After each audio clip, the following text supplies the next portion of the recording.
झारखंड भारत के पूर्वी भाग में स्थित एक राज्य है जिसे 15 नवंबर 2000 को बिहार से अलग करके बनाया गया था। झारखंड की भूमि प्राकृतिक संसाधनों से भरपूर है, जिसमें खनिज, वन और जल स्रोत शामिल हैं। इस राज्य का सबसे बड़ा जिला पश्चिमी सिंहभूम है, जिसका क्षेत्रफल 7224 वर्ग किलोमीटर है। इस लेख में हम पश्चिमी सिंहभूम के इतिहास, संस्कृति, अर्थव्यवस्था और सामाजिक संरचना पर विस्तृत चर्चा करेंगे। पश्चिमी सिंहभूम का इतिहास प्राचीन काल से शुरू होता है।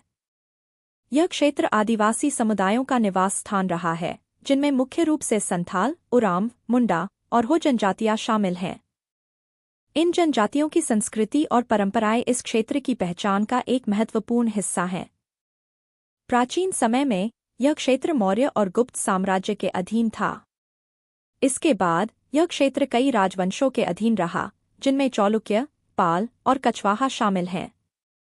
मध्यकाल में यह क्षेत्र मुगलों के अधीन आया और बाद में ब्रिटिश राज के दौरान भी इसका महत्व बढ़ा।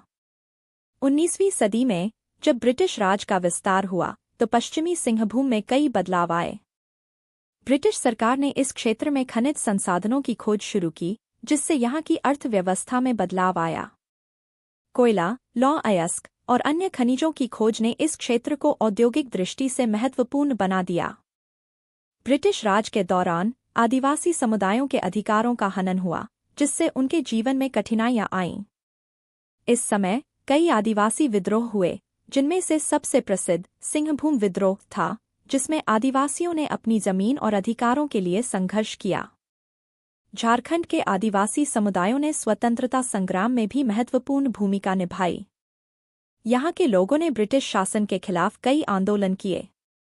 1940 के दशक में जब महात्मा गांधी और अन्य नेताओं ने स्वतंत्रता के लिए संघर्ष किया, तब पश्चिमी सिंहभूम के लोग भी इस आंदोलन में शामिल हुए। स्वतंत्रता के बाद झारखंड को 2000 में एक अलग राज्य का दर्जा मिला। पश्चिमी सिंहभूम को झारखंड का एक महत्वपूर्ण जिला माना जाता है। यहाँ की सरकार ने विकास के लिए कई योजनाएं बनाई हैं, लेकिन आदिवासी समुदायों के अधिकारों और उनकी संस्कृति की रक्षा करना भी एक चुनौती बनी हुई है। पश्चिमी सिंहभूम की संस्कृति अद्वितीय है।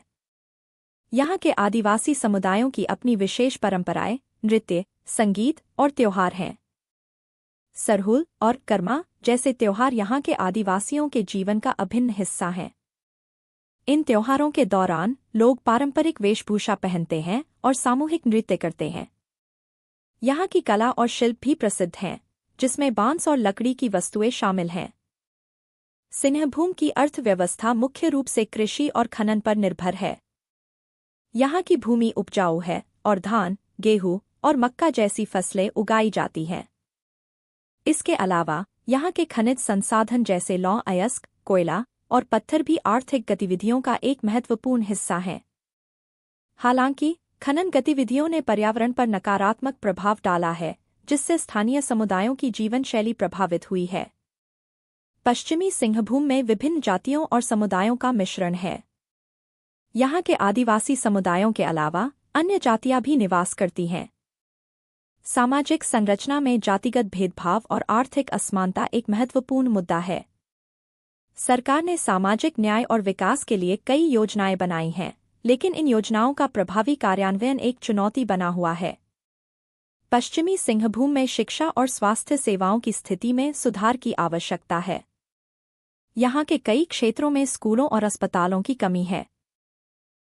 अगर आपको यह वीडियो पसंद आई होगी तो चैनल को सब्सक्राइब करें और दूसरी वीडियो एंजॉय कर सकते हैं।